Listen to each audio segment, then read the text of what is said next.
With that, let's shift our attention for the moment to the Enforcement Directorate that has arrested the Al-Falah Group Chairman Javed Siddiqui in a money laundering case linked to the charitable trust. The arrest followed searches at 19 locations in Delhi, where the Enforcement Directorate had recovered 48 lakh rupees in cash and evidence of alleged fund diversion to the family-owned entities.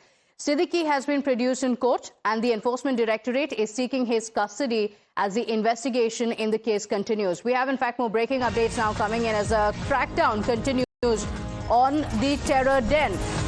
The Alfala founder being arrested and the Enforcement Directorate getting 13-day custody.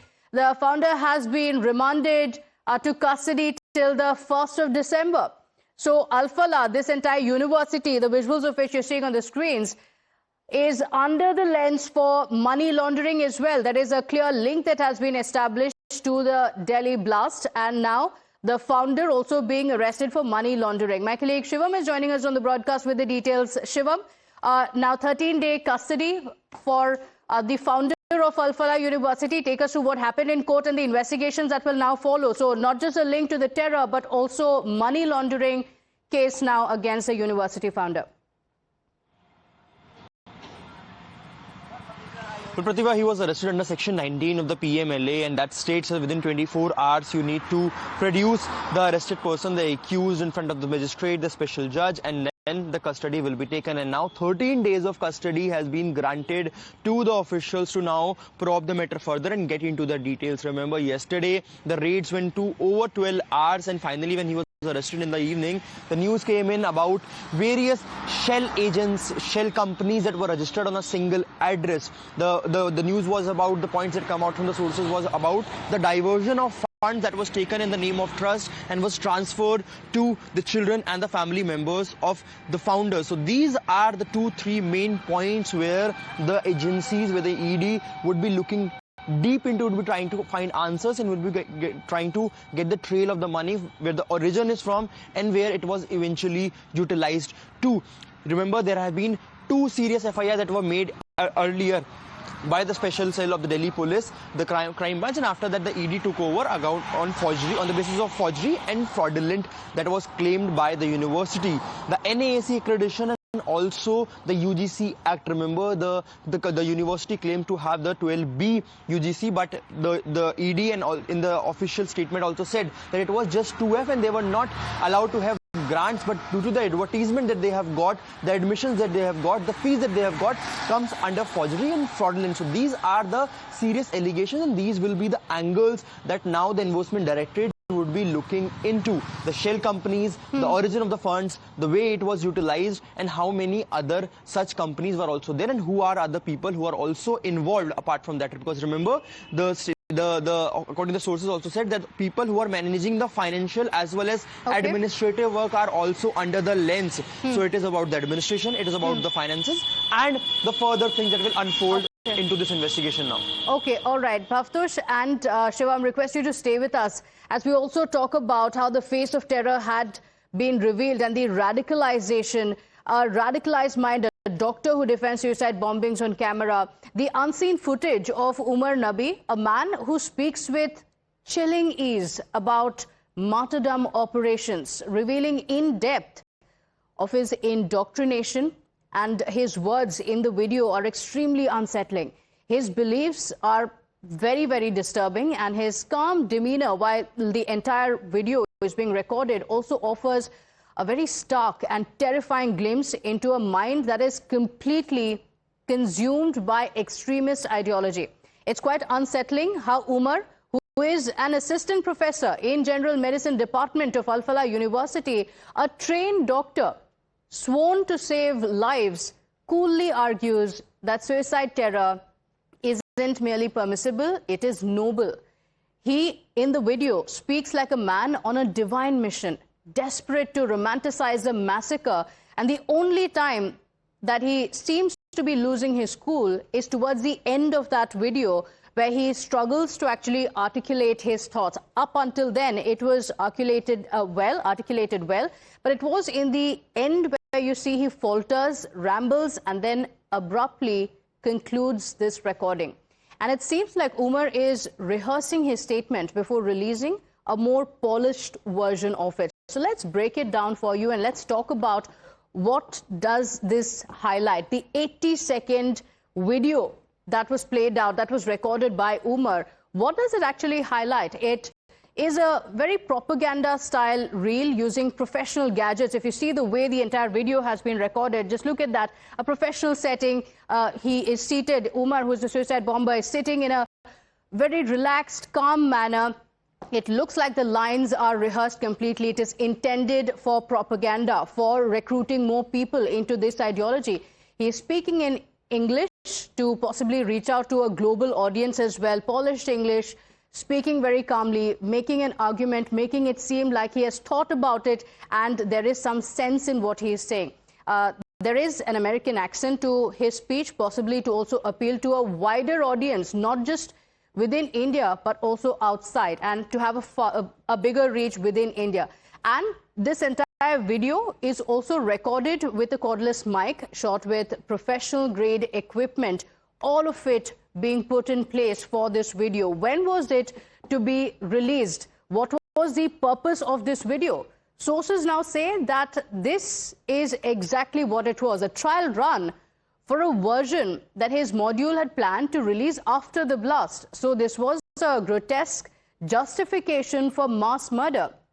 Piecing together the evidence and the statements on the November 10th car blast, sources say that the terror module was planning multiple powerful blasts, possibly timed around the anniversary of the demolition of the disputed Babri Masjid structure on the 6th of December. Now, this video appears to have been shot in the premises of the Al-Falah University. We just spoke about the Enforcement Directorate case and how this university had turned into a terror den. This video also seems to be recorded within the university campus in Faridabad, where Umar had been working since 2023. And agencies are now trying to verify the date of when this video was actually shot. And Bhavtosh, this video is extremely chilling. But what could be even more chilling is the investigation into how it was all planned. When was it planned? What was the purpose of this video? Where was this recorded? And if it was indeed recorded in the university, clearly there were others within the university who were in the know-how of what was happening. Have the agencies revealed any more details of the video that has sent chills down the spine of the entire country? Yes, Pratibha. In fact, this video clearly shows that death, destruction, and macabre plan was being planned for a very long time, at least for past 1 year. What has been told 2 times now is the fact that Omar wanted more people to join the suicide mission. He was trying to convince many others that suicide or suicide bombing is something that should be carried out, and one should not in fact get afraid, or one should not even think that this is something which is sacrilegious. But there were many who in fact backed out. One of them was Jasir, who was arrested 2 days ago. He later was convinced enough to make drones or modified drones. Now, what happened next was that he wanted to disseminate his whole idea through these videos. This video was made at least 6 months ago. The agencies further said that he wanted his brother to in fact throw this phone away, and as soon as the bombing happened, his brother threw this video in a small pond, but this was later retrieved by the police, by the local police, and then subsequently handed over to the NIA. Further, what has happened is that the other accused in this case was aware that such a video has been made. When Omar realized that no one is willing to become a suicide bomber, he decided to go ahead and do so, but he also panicked when other members of the module were arrested, and he then subsequently on 10th of November randomly roamed around. But what is very clear is that it was a very detailed plan, a plan which was very similar to the Hamas attack that happened in Israel. The whole idea was to first launch a series of drones across Delhi and then carry out the serial bomb blast. One of the car was seized. That was Biza.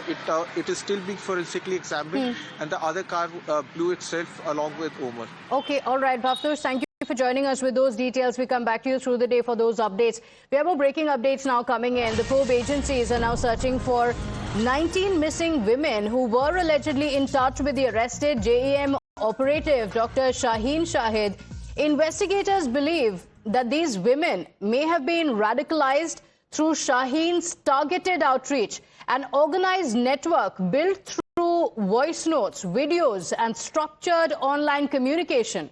Sources say that many of these women have switched off their mobile phones, forcing the agencies to now rely on address verification, tower dumps, bank trails, and digital footprints as well.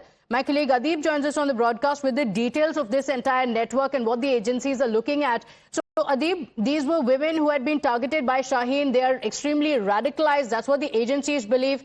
Any inputs on where these women could be? What are the details of the investigations? Well, Pratibha, the ATS and the investigative agencies believe that Dr. Shahid came in contact with these 19 women when she was in Kanpur. And in fact, during her time in the Kanpur, she was in touch with these women. And the agencies believe that Shaheen may have radicalized these women as she was targeting the women who were economically weaker, from the economically weaker section. And now the target in front of the agencies province is that to trace these 19 women, as most of them they have changed the number or switch off their mobile phones, but to trace them, the agencies are maintaining the old way of traditional.